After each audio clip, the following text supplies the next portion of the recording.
Welcome to our channel, English&Inspire, and today is 30 Days English Speaking Challenge, Day 7 English Conversation.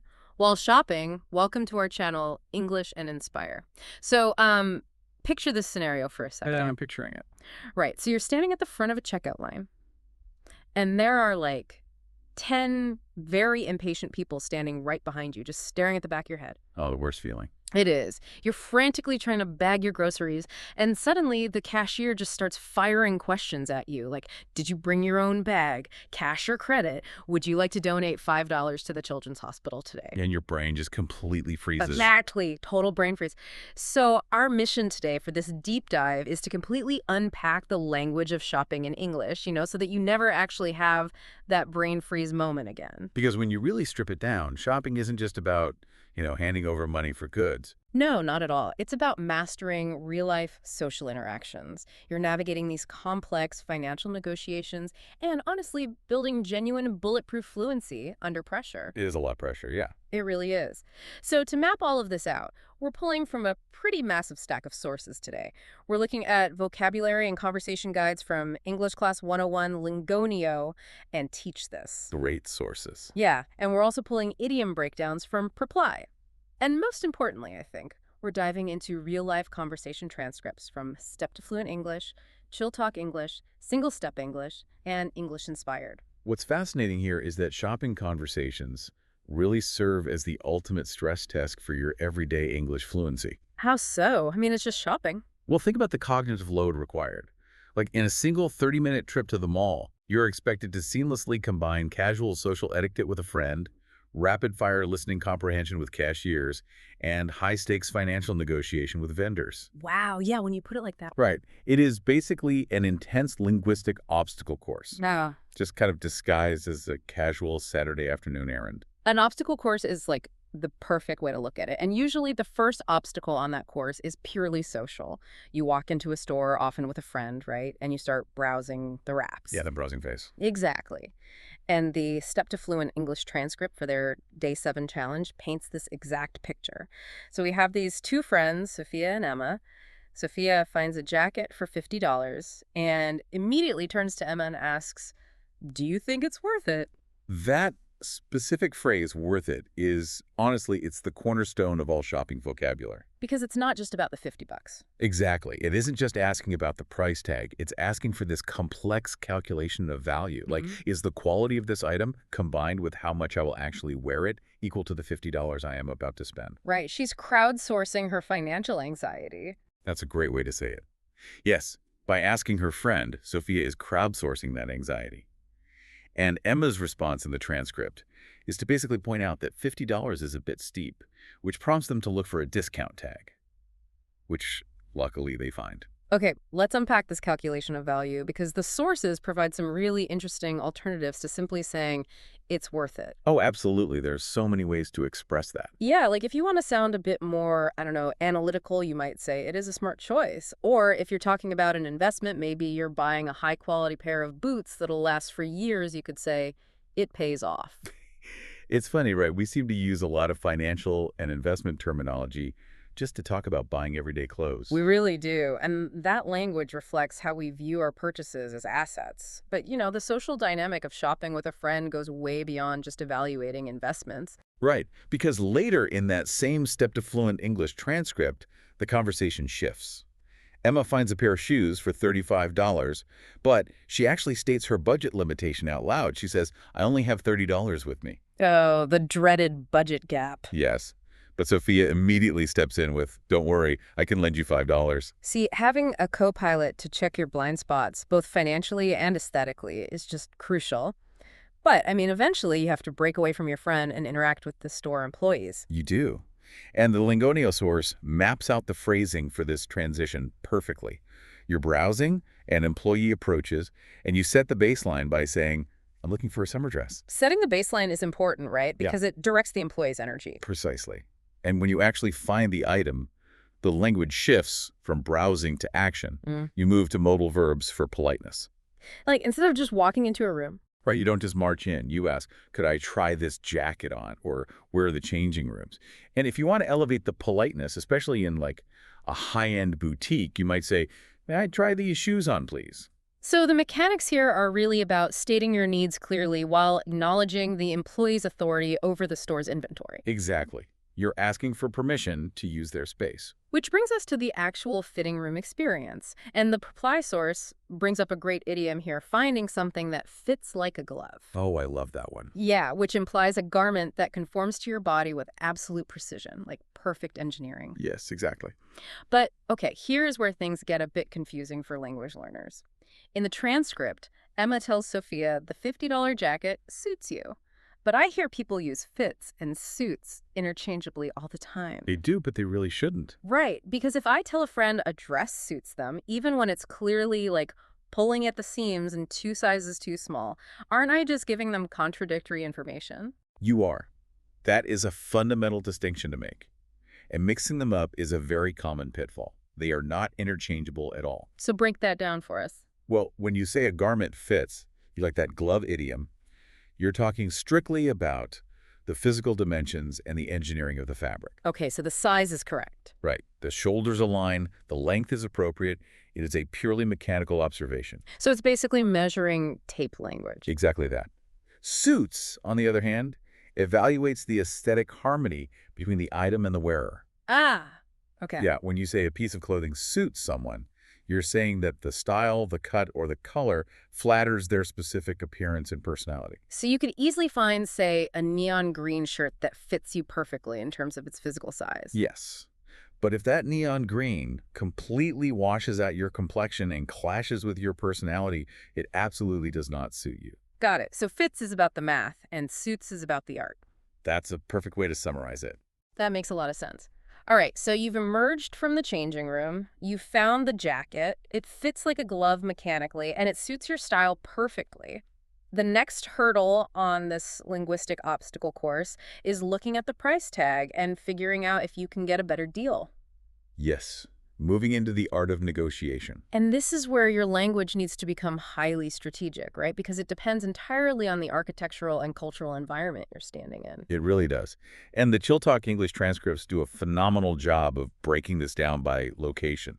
Let's start with the standard clothing store or mall environment. I mean, the most essential low-risk question you can deploy is simply, is it on sale? A classic. Right. Or if you see one of those confusing red tags, how much is it after the discount? Those are safe information gathering questions. But Chill Talk gives us a brilliant pivot phrase for when the answer is no. Oh, Yeah. yeah. If the jacket isn't on sale, you don't just walk away. You ask, do you have anything similar on sale? Oh, that's smart. It keeps the conversational door open. Exactly. It forces the employee to present you with alternative options instead of just ending the interaction. But then Chill Talk moves the scenario to an electronics store, and the language of negotiation changes completely. It does. It gets more complex. Yeah, you aren't just asking about pre-existing sales anymore. You're actively looking for conditional discounts. You start asking things like, do you offer a student discount? Or you leverage volume. You might ask, if I buy 2, is there an additional discount? I love that one. The mechanics of this phrasing are fascinating because it's a non-aggressive negotiation tactic. You are not demanding a cheaper price.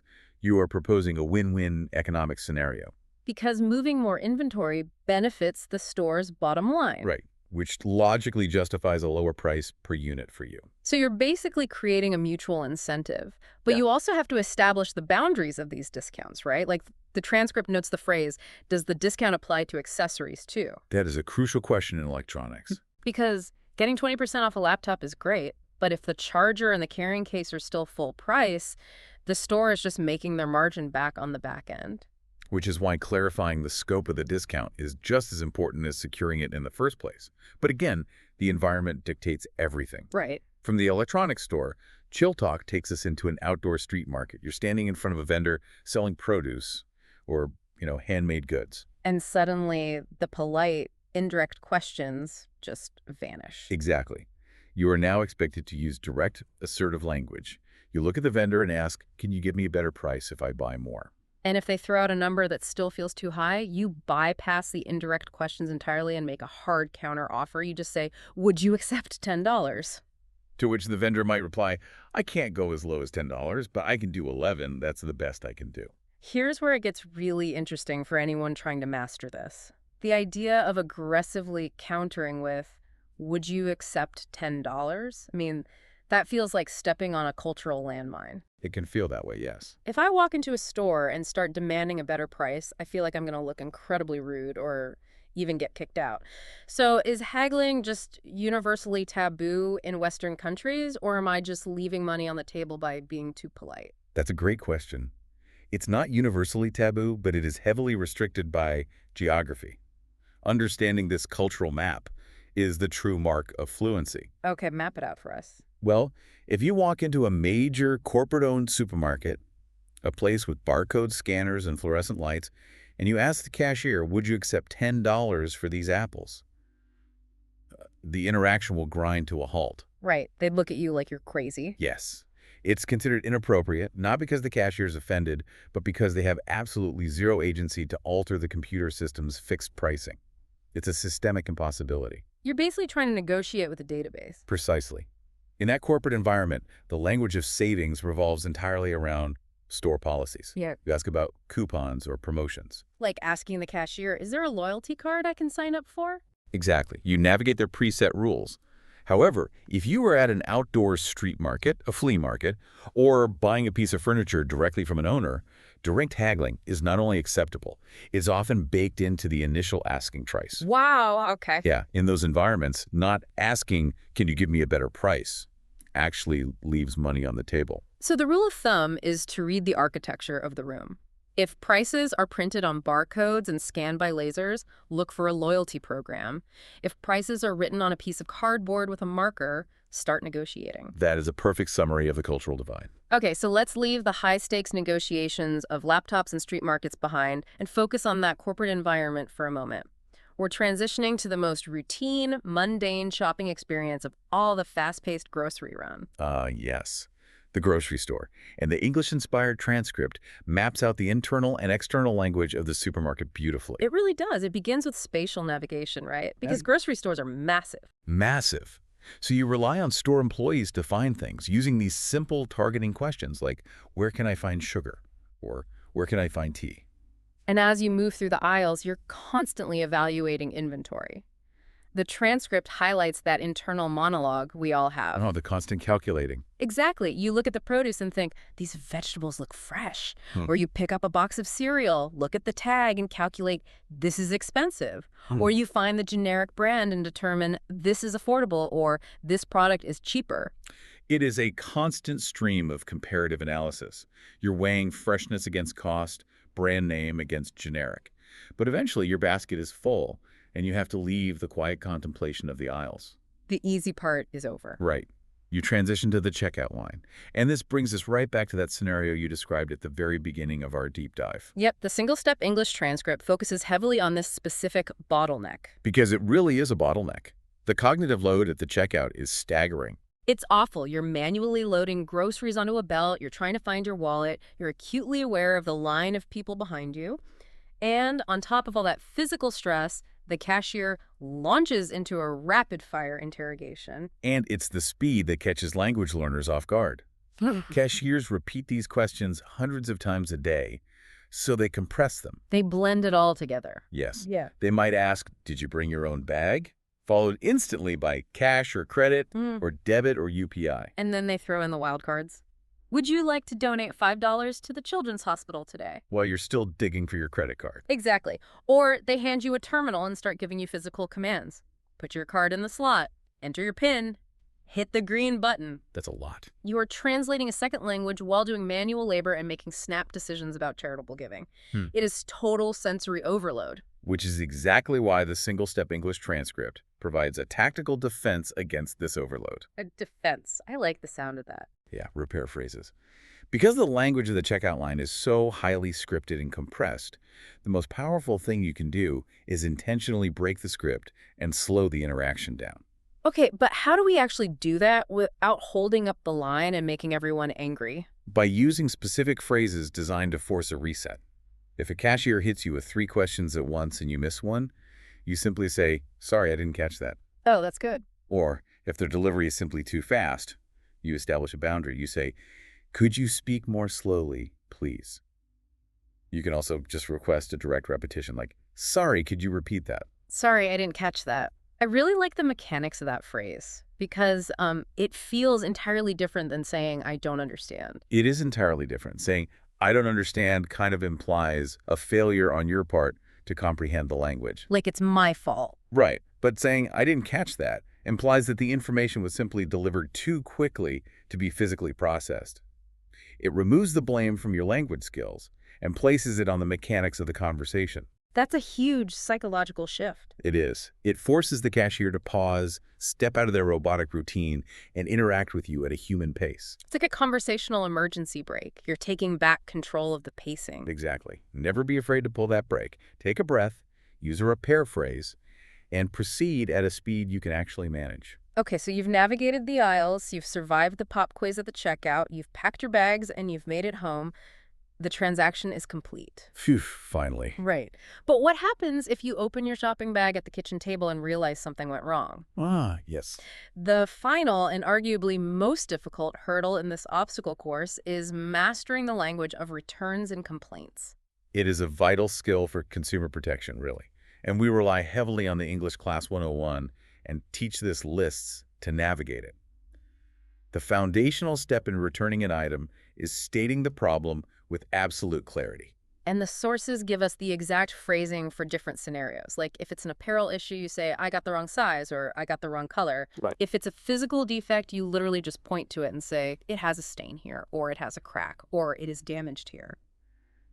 But the issue might not even be the product itself. It could be the transaction. You might have to walk back to the counter and say, you gave me the wrong change. Oof, that's an uncomfortable one. It is. Or you might find yourself uttering the most difficult phrase in retail, I don't have the receipt. Oh, man. Which changes the entire dynamic. Because Yeah. suddenly the burden of proof is on you to prove you actually bought the item there. It does make it harder. But, once you state the problem, you have to state the remedy. You ask for your money back by saying, can I have a refund? Or if you want a replacement, you use modal verbs again, like, can you exchange it for a medium size? Or can you exchange it for another color? Or simply, can you exchange it for a new one? Great, keeping it clear and direct. Now, wait, hold on a second. If I pay $50 for a brand new jacket and I get all the way home only to realize there is a massive rip in the seam. Using phrases like, it has a crack, or it is damaged here, that feels incredibly passive. Like, I am going to be frustrated. I am going to want to walk in and say, you sold me a broken jacket, fix this.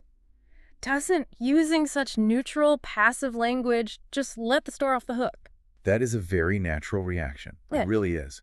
But if we connect this to the bigger picture of sociolinguistics, bringing that frustration to the counter is totally counterproductive. How so? Well, look closely at the structure of the phrases from English Class 101. It has a stain here.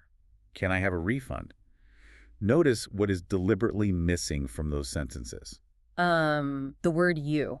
Precisely. You're deliberately removing the pronoun you from the complaint. Oh, wow. Think about it. If you walk up to a retail worker and say, you sold me a broken jacket, you are launching a personal accusation. You are triggering their defensive instincts. Right. But the reality is that specific retail worker didn't manufacture the jacket, they didn't damage it, and they probably don't care about it. They just scanned the barcode. Right. So by using emotionally neutral language, it has a stain here, you remove the combat from the interaction. You are simply stating an objective, physical fact about the inventory. Okay, I see. You are aligning yourself and the employee on the same side of the counter, looking together at a problem that needs a systemic solution, which is a refund. So the neutrality is actually a strategy. By Yeah. keeping the emotion out of it and just stating the facts, you make it much easier for the employee to just hit the buttons on the register and give you your money back. Exactly. They don't have to defend themselves. They just have to process a transaction. It is the most efficient path to conflict resolution in a second language. State the objective fact, state the desired mechanical solution. It makes the entire process frictionless. That is so smart. Well, we've covered a massive amount of linguistic territory today. We started by exploring the social dynamics of browsing with a friend, figuring out how to calculate if something is worth it, and the crucial distinction between a garment that fits your body and one that suits your style. And we learned how to read the architecture of a store to know whether we should ask about a loyalty card or deploy direct haggling tactics to get a better price. We tackled the sensory overload of the grocery checkout, discovering how to use repair phrases like, Sorry, I didn't catch that, as an emergency brake to slow down fast-talking cashiers.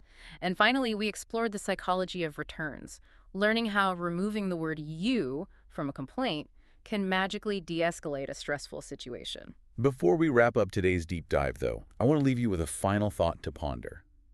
Kind of circling back to some of the idioms we found in the reply source. Oh, yeah, the idioms. Early on, we talked about shopping therapy, using the language of medicine to describe buying clothes.